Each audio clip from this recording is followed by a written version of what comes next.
Kthehemi në studio, miq të nderuar, siç ju paralajmërova, do të flas në vazhdim me profesor Besnik Krasniqin, që ka fituar çmimin shkencëtar i vitit 2019. Do të flasim për shkencë dhe për ekonominë e këtij pjesë, sepse vendi ka dhe shumë halle ekonomike posaçërisht në kohën e pandemisë. Profesor, mirë se erdhe.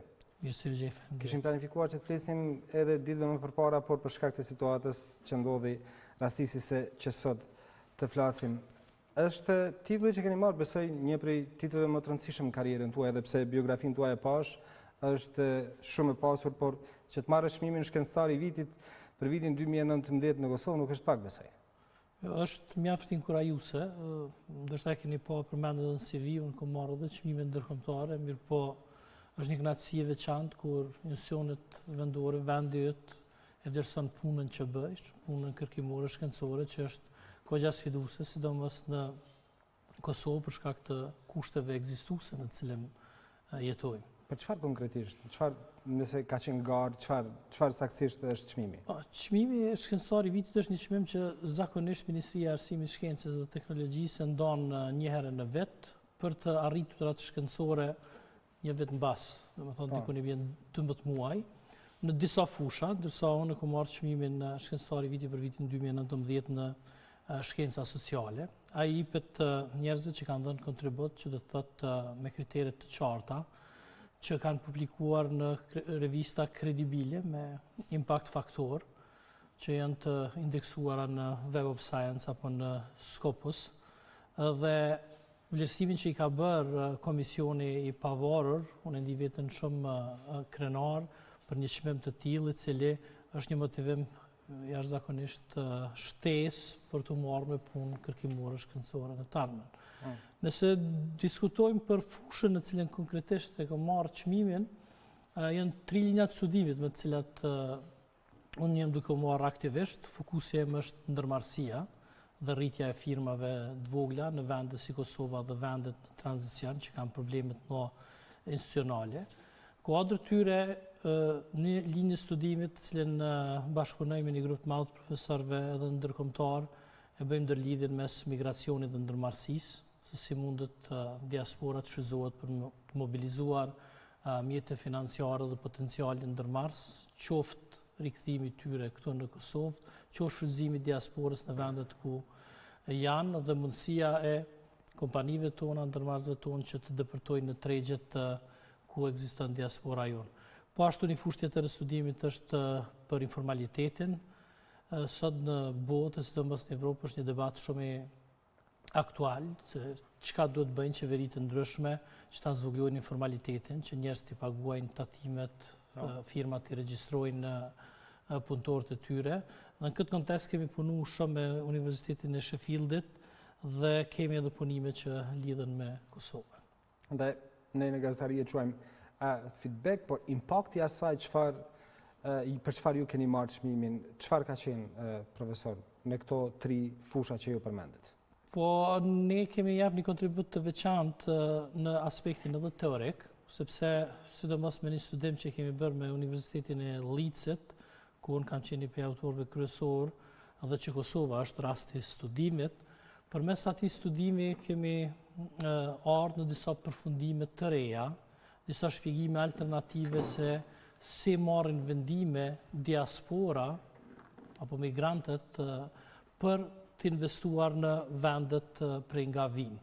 Do të thonë, kontributi është teorik, por në kuptimin praktik ka dhe implikime mjaft mëdha, sepse këto rezultate mund të shfrytëzohen nga politik bërësit, që të dizajnojnë politikat cilat kanë për qëllim edhe nxitjen e ndërmarrësisë. Prandaj pyeta nëse ato janë shndruar në plane konkrete të atyre që marrin vendime.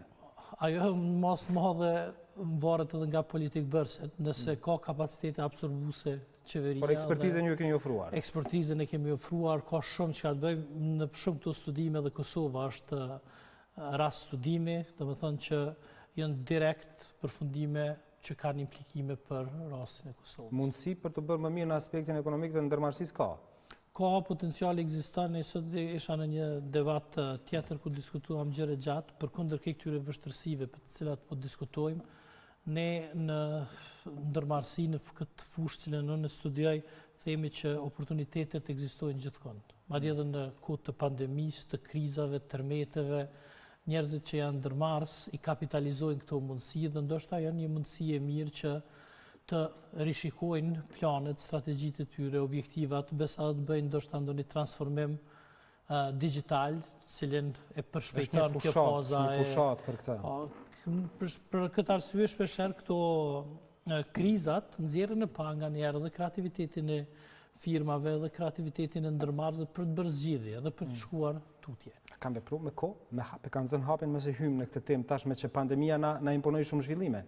Ka shumë prej tyre që dhe kanë ndrru modelin e biznesit, ka prej tyre që kanë fut produkte plotësisht reja. Kemi kompani që ju e dini një prej këtyre kompanive që filloi me prodhu edhe këse respirator të oksigjenit që e ndroi realisht produktin, ka të tjera që kanë bën një transformim digital të jashtëzakonshëm, që ndoshta më herët ose kanë hezituar apo kanë menduar pak ma ndryshe që t'i qasën problemit dhe kjo koha pandemisë realisht ka bërë presion të secili prej nesh që ta transformoj duke përfshirë këtu edhe biznesin edhe sistemin e edukimit online. Nëse marrim shembull vetëm sistemin e edukimit online në Kosovë që ka ndodhur, ka qenë ndoshta temë kogja problematike se a kishim pas mundësi ne me organizu mësim online. Mirë po, u po që mobilizimi njerëzve ishte jashtëzakonshëm dhe pandemia ndikoi që njerëzit bëjnë zgjedhje kreative dhe të përshtaten me kohën.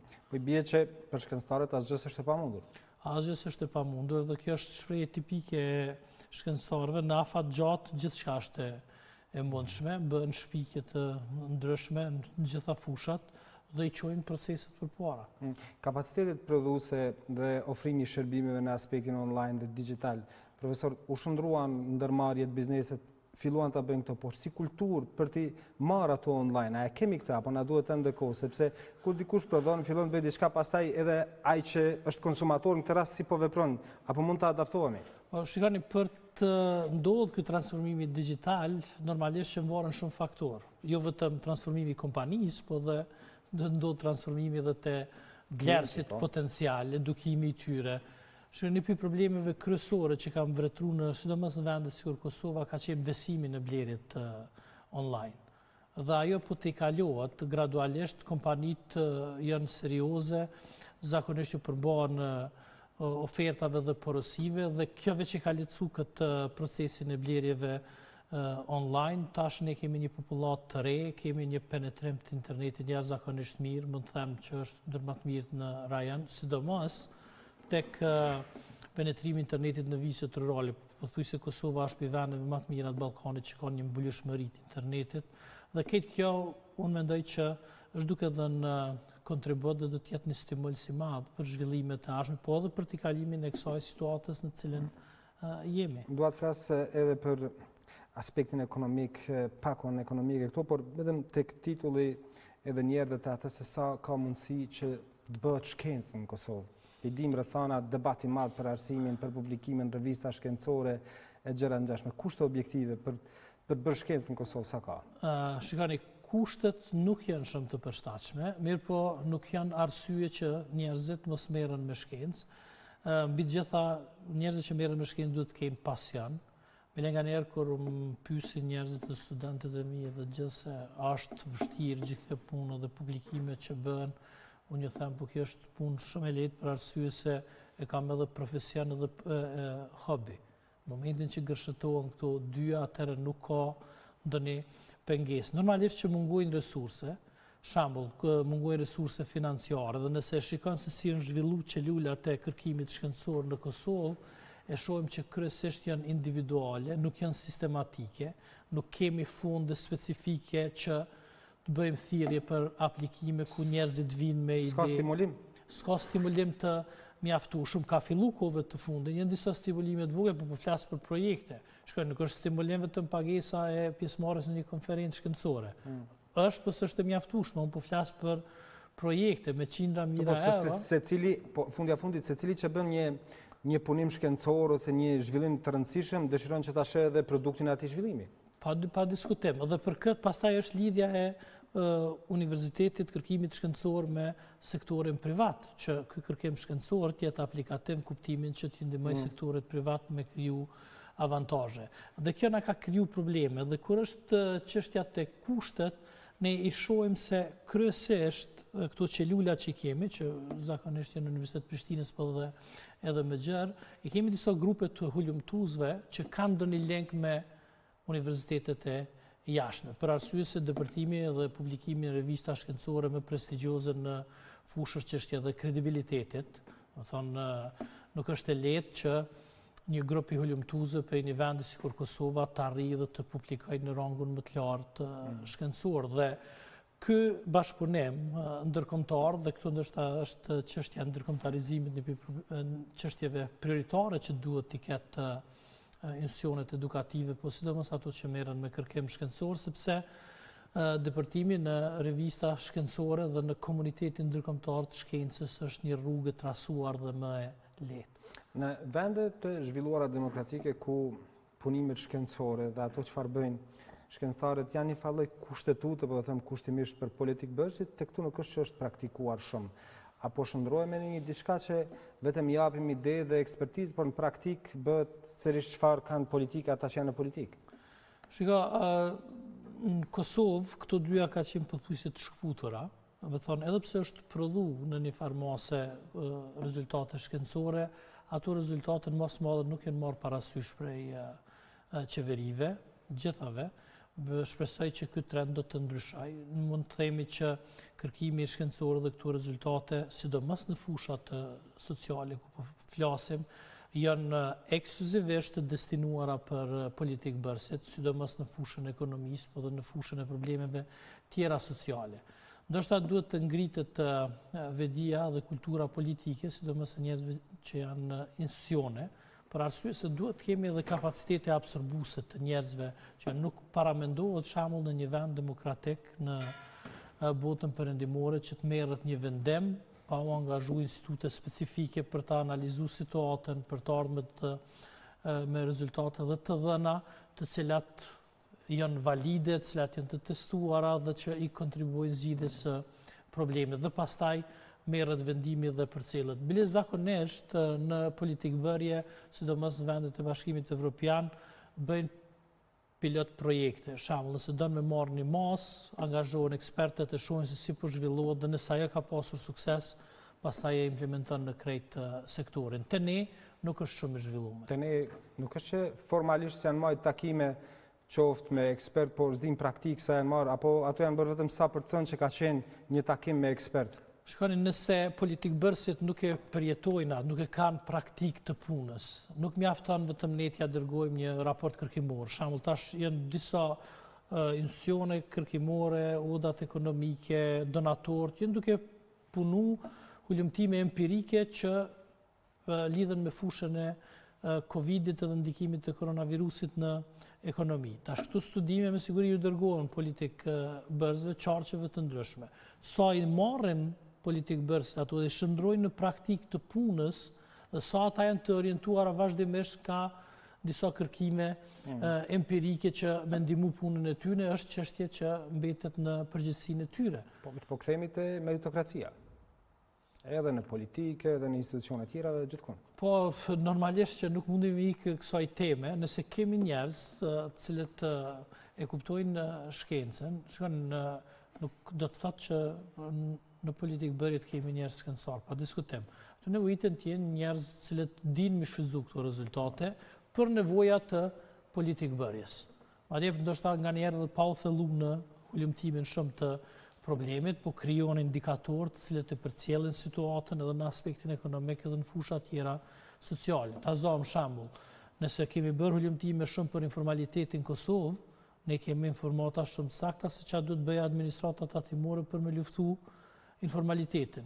Cilat janë grupet e shoqërisë që kanë risk më të lartë mos me pagu tatimin në Kosovë. Mirë, po a është dekurajim për shkencëtarët, për njerëz profesionist kur bën një punim shkencor, merr një çmim, punon vazhdimisht me profesionalizëm për të arritur një qëllim të mirë në shoqërisë dhe ajo nuk merret fare parasysh nga shteti për t'u implementuar. Shiko, unë po flas tash këtu edhe nga përvoja ime si punonjës shkencor, pavarësisht kësaj motivi im është shumë i madh merrem me shkencë, pavarësisht asaj se sa merren këtu në konsiderat nga institucionet vendore, sepse për te këtij kontributi praktik për Kosovën, punimet që unë i kam shkruar në bashkëpunim me autorë ndryshëm merren parasysh dhe citohen edhe nga njerëzit më eminent të fushës përfshirë këtu edhe institucionet cilat merren me politikë bëri në Bashkimin Evropian. Shembull, nëse marrim komisionin që merret me politika sociale dhe të punësimit ka të Bashkimit Evropian, ju ka referuar disa punimeve tona me cilat është shërbyer. Kështu që shkenca është diçka universale që nuk do të thotë që është kontribut vetëm për mund të aplikohet dikun tjetër, ne na njihet kontributi dhe për atë normalisht jemi... Njeriu mund ndjehet i zhgënjur nëse vendi vet nuk e vlerëson siç duhet.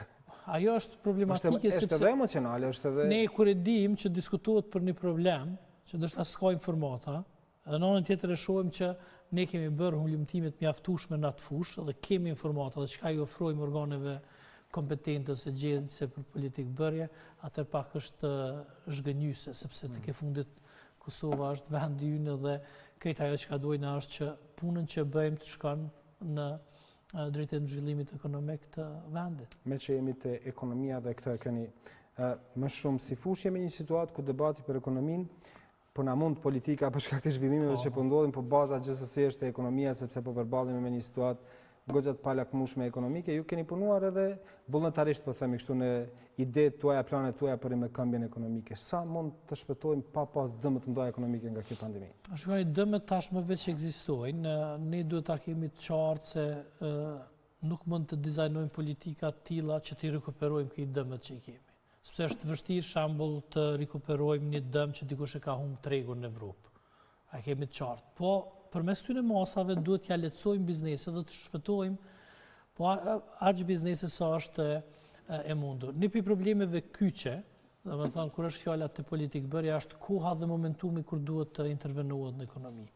Shembull, ti mund të dizajnosh masa jashtëzakonisht mira, të cilat kanë efekt, po nëse implementohen në kohë. Unë kam një dro, sepse siç po vret këtu po shkojnë në shtyrje të ndryshme, përmend edhe ti sidomos këto problemet politike që i kemi në Kosovë. Nuk kaluan marrëveshje ndërkombëtare. Do të thonë, është një pi problemeve. Për shembull, në një situatë sikur kjo mos kaluan marrëveshje ndërkombëtare. Sepse aty ishin para pa ato grantë që të përdoreshin për rikëmbje ekonomike. Mbi 300 diçka milion euro ishin që futeshin në ekonomi me njerë dhe ishte efekti zinxhiror që do të ndikonte në rritjen e shitjes dhe me siguri do ndikonte të gjitha bizneset. Prandaj duhet të intervenohet sa më shpejt që është e mundshme. Ne u pam që tash duket të ekzekutuan këto subvencionet e pagave prej 170 euro dhe 130 euro për ata që nuk kanë qenë të regjistruar, mirë po çfarë do vonese me ditë, me sekunda nëse vonohemi, efektet do të jenë prezente. Për te marrëveshjes ndërkombëtare dhe ligji ende nuk ka hyrë në procedurën kuvend. Formalisht po, por nuk kalojnë lexim të parë ende. Po, ky është problemi jon, do të fokusohemi fatkeqësisht Kosova tash me që dita ditës po e humbim hapin, sepse ju thatë profesor që duhet t'i bëjmë politikat për vepruar në moment të caktuar, me që po kalojnë, s'kalojnë marrëveshjet ndërkombëtare, ligji për buxhetin tash po shtyhet për shkak të zhvillimeve që ndodhin. Ato politikat që janë bërë janë adapte me këto shtyrje, po themi që po ndodhin? Definitivisht ka me pas efekte negative kjo dhe fatkeqësisht këto problemet politike po i mbizotrojnë zgjidhjen e problemeve ekonomike dhe pespostojnë nga agenda politike dhe ne kemi mu përballë me situata. Unë i los gjithë njerëzit që janë vendimarrës që t'i thrasin arsyes dhe me të vërtetë kur është pyetje pakut që kanë të bëjnë direkt me qytetarët dhe këto që t'i lajnë anash inatet politike dhe të fokusohen kryesisht në avancimin e këtyre masave për shfrytimin e tyre dhe implementimin efikas. Sepse nuk kemi, nëse duhet më ndryshu një ligj në Parlamentin e Kosovës, unë pres që deputet që ka nevojë edhe me shku me flajnë kuvend, derisa të kryet ligji që ose ndryshimet e nevojshme ligjore për me inicue masat të cilat do të ndikojnë pozitivisht në rimkëmbje ekonomike. Me që keni dhënë kontributin tuaj në këtë pako për rimkëmbjen ekonomike, është ideale sigurisht nuk është për shkak të rrethana, por është mjaftueshme për të shpëtuar nga falimentimi, po them kështu. Shikoni, masat, kjo pakoja rimkëmbjes ekonomike i ka dikun është para pa 1 miliard e 200 milion euro.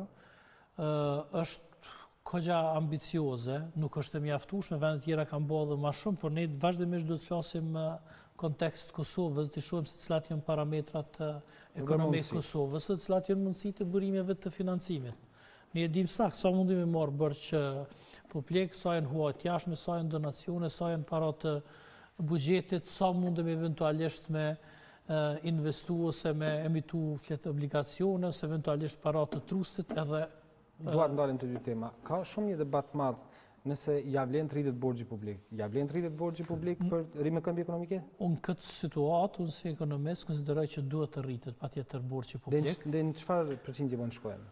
Shikoni, mundemi mi te kalu këto limitet e caktume që i kemi pas. Kosova dhe ashtu ka pas borxhin publik deri vonë sa ishte dikon 15%, 16%. Ka gjasa të shkoj me tutje dhe të dyfishohet, nuk është ndonjë. Deri 22% do thotë që mund të shkojmë? Nuk është. Apo deri 30% po thënë. Edhe më shumë që ka nevojë. Shikoni, kemi situatën ku ne duhet të intervenojmë në ekonomi. Nëse nuk intervenojmë përmes injektimeve financiare që të arrisim kërkesën agregate, atëherë kompanitë tona do të kenë probleme reale. Unë jam vazhdimisht në biseda me ndërmarrës dhe bëj hulumtime në terren, unë sot takova ndërmarrës që kanë probleme reale me bankat. Shembull, sepse bankat në situatat të krizave, ato hezitojnë që të financojnë bizneset. Kompania e njëjtë që ka marrë vazhdimisht kredi, tash kur e ka marrë këtë kredi gjatë kohës pandemisë, një 2-3% është rritë norma interesit. Po, qeveria tha që ka lëshuar para ekstra në fondin bankar në mënyrë që bankat lëshojnë kredi dhe të mos nxjerrin të lashë të klientët. Po shikoni, nuk është e mjaftueshme ajo, për arsye se bankat janë entitete private, cilat të involvojnë rrezik. Tash nëse banka vlerëson që rreziku është më i madh tash me financu bizneset, edhe pse ka para të mjaftueshme në fond, nuk do të thotë që kam ja aloku të gjitha, sepse kam i zgjedh klientët të cilët kanë bonitet dhe potencialisht mundin me performu mirë. Ky është problemi. Tash ne çfarë bën shteti në këto situata? Këto janë përvoja edhe ndërkombëtare. Tash ky risk që është më i madh se sa rreziku mesatar i zakonshëm i bankave kur të financojnë biznesin, dikush duhet me mbulu. Këtë rast shteti duhet me marr pjesë në mbulimin e këtij rreziku që më bën më të lehtë. To mund të rriten edhe kreditë këqija. Pa diskutim. Të mund të jetë problem shtesë për bankat. Debat shumë i madh është bërë edhe për trusin. Kam dëgjuar, nuk di sa është e vërtet, ka qenë ide e juaja çështja e trusit? Po çështja e trusit ka qenë ide e imja, mirë po jo ide që më mbulu pastaj shteti këtë pjesë. Shikoni, unë vazhdimisht e kam potencu, bile edhe në emision t'ju një mash pak ku më herët gjatë pandemisë, që në ku krizash dhe në ku pandemish, ti ke mundësi si politik bërës që me testu disa politika që në situatë normale nuk ke mundësi të bësh. Tash, trusti ka qenë një ide që njerëzve më ju leju me marrë një pjesë të trustit, po një pjesë të vogël trusit, deri në 10%, që nëse e shikojmë totalin atje, i beke dikon mbi 100 milion euro me hy në ekonomi, në supozimin që njerëzit i tërheqin krejt ato.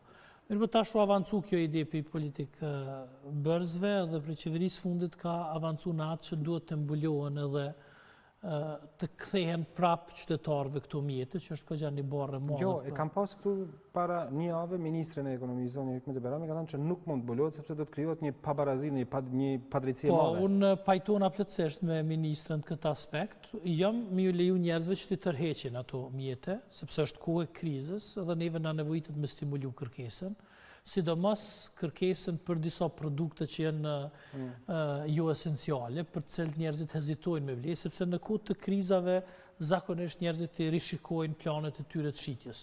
Shembull, ka pasur plan me ble një veturë, ose ka pasur plan me ble një banesë ose diçka, edhe gjëja parë që ka shku ndërmend është me thonë, stop sepse nuk kemi mundësi, nuk dihet se si po shkon pandemia, a mundë me mbajt kontratën e punës, a ka me ecë biznesi, dhe kjo stimulimi i kërkesës agregate është një politikë adekuate në kësi raste. Mbulimi i kësaj pastaj është këgja problematike sepse ka njerëz që kanë shumë të mëdha në trust. Jo, sipas asaj që ka thënë ministri, natë që bëhet fjalë për rimbursim, po themi kështu, por ajo çfarë insiston qeveria është, dhe çfarë po diskuton sipas ministrit është që të mos tatimohet shuma që të rriqet.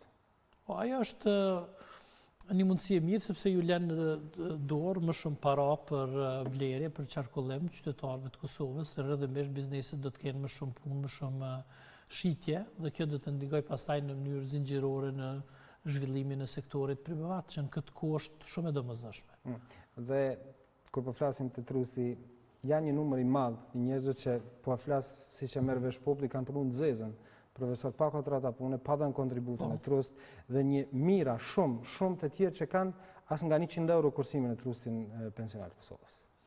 Po shikoni, kjo masë, për cilën unë e kom hedhë idenë ndoshta i pari, nuk ka të bëjë me zavendësimin e masave tjera.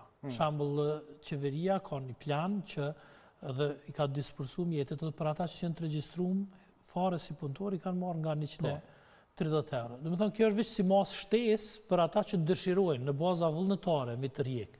Por ne besoj që numri i qytetarëve që dojnë me tërheq këtu para do të jetë kogja i madh dhe do të ketë mundësi që ky injektim financiar ta stimuloj kërkesën dhe kështu rrjedhimisht do të zhvillohen bizneset. Po kur e ke pas këtë ide, a e ke menduar se edhe kur dalin në pension do të mund ta tërheqin shumën e caktuar që e tërheqin edhe sot? Po, se çfarë nëse të gjithë garantin sot të tërheqin atë shumë prej 10%? Po shikoni, është 10% e shumës. Do të thonë 10% e shumës nuk është një shumë e madhe, që i bjen për shumicën e njerëzve as që kanë me hetu, edhe nëse dalin në penzion mas 3 viteve ose 4 viteve, nuk është ndonjë shumë e madhe që ndishëm ka me ndiku në pensionin që ka me marrë, ose në atë shumën e 20% që ka me marrë në fund. Kështu që nuk e shoh ndonjë problem shumë të madh. Profesor, ka pas shumë deklarime FMN-s, Bankës Botërore dhe të ekspertëve ekonomik që rënja ekonomike mund të kapë shifra dyshifrore në shumicën prej vendeve. Në Kosovë është thënë që nga 5-6, por është pranuar mundësia që shkojë edhe në 11%. Ku është e rënja ekonomike? Të them të drejtën, kjo masë madhe varet nga këto masa për cilat po diskutojmë. Do të thonë, edhe është vështirë tash çdo skenar që ndërtohet për rënien ekonomike, nëse ne i marrim masat adekuate, nuk vënohemi, me siguri që skenari ka me qenë më i mirë, ndoshta s'ka me shku të dyshifroshi fare. Nëse ne vonohemi me masa, viti konsiderohet i humbur. Nëse viti konsiderohet i humbur për biznese, atëherë normalisht se ajo rrjedhimisht do të reflektohet në rritjen ekonomike. Prandaj është e nevojshme që të intervenohet me shpejtësi më të madhe. Edhe ndoshta kjo arsyeja pse kemi diskutuar për trusin e ato mjete është një mundësi shumë e shpejtë për me ndiku në ekonomi, sepse nga njerë duhet të jesh kreativ se çka ke mundësi të i ofrosh vendit. Ndoshta na fat gjatë na kemi shumë mundësi. Sot për sot jemi duke diskutu, unë shoh që 2 deri në 3 muaj këtu do t'i bëjmë, të shohim çka është e mundshme me vepru sa më shpejt që është e mundshme. Pra me një reagim të shpejt dhe dur, po thonë që mund të shpëtojmë ma mirë është 100 milion në ekonomi mi fut tash, se mas 6 muajve ndoshta si kena 30% bizneseve fara aty dhe i fut këtë mjetet ose ofron këtë mjete financiare ose kushtet vëlletshme për kreditim ose diçka kur bizneset më veç disa prej tyre veç nuk ekzistojnë, nëse i kanë anullu kontratat me kompanit jashtë ose i kanë ikë punëtorët ose diçka të ngjashme. Dhe është përmend shpesh ju po thoni që punoni me ndërmarrësi, keni punë me njerëz që merren me ndërmarrësi, ata sigurisht janë në gjendjen më të rëndë. Nëse kështu vazhdon pa pas mundësi prodhimi, shitje, sepse tregjet nuk është janë të hapura siç kanë qenë, mund të ndodhë që ata përveç të kurjes e numrit të punëtorëve të vinë edhe në shuarje, po. Ka një numër i tyre që ndoshta veç ende si kemi donat më të sakta, po ka dhe për tyre që kanë falimentuar, nuk mundet me bëjt gjatë, ka kompani që ka kosto fikse shumë të gjatë.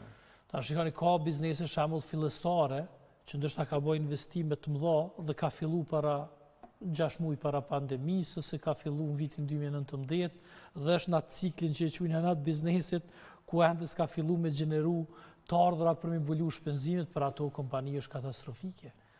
Kemi të qartë, edhe nuk është numri i vogël i këtyre kompanive. Ka kompani tjera të cilat nuk kanë mujtë me punu online, ka kompani që shembull të sektori ku ne performojmë goxha mirë, që është sektori ICT-s, sidomos me outsourcing, një numër i madh i tyre po tregojnë që ju na anullu disa kontrata. Po, dhe kur e përmende teknologjinë dhe marketingun digital, shitjen dhe blerjen online, Kosova është thënë shpesh që ka kapacitete dhe potencial të jashtëzakonshëm, nëse për asgjë tjetër për IT dhe për teknologji të jetë në nivel shumë më të lartë se sa shumë vetë të rajonit. Apo investojmë në këtë aspekt, apo a e kemi një ide të qartë që të investojmë në rinin tonë që janë shumë të dhënë, sepse e thatë internetin e kanë të çdorshëm në duart e tyre. Shumë vrejtje me vend, në një debat që kemi pas më herët për politika industriale, unë kam thënë kësaj që ky sektor në Kosovë, sektori i ICT-s është zhvillu pa kurfar intervenimi qeveritar. Ta shkove të fundit por zhvillimi tina ka ndodhur. Çka kishte me ndodhur sikur ne të kemi politika adekuate që e përkrajmë këtë sektor.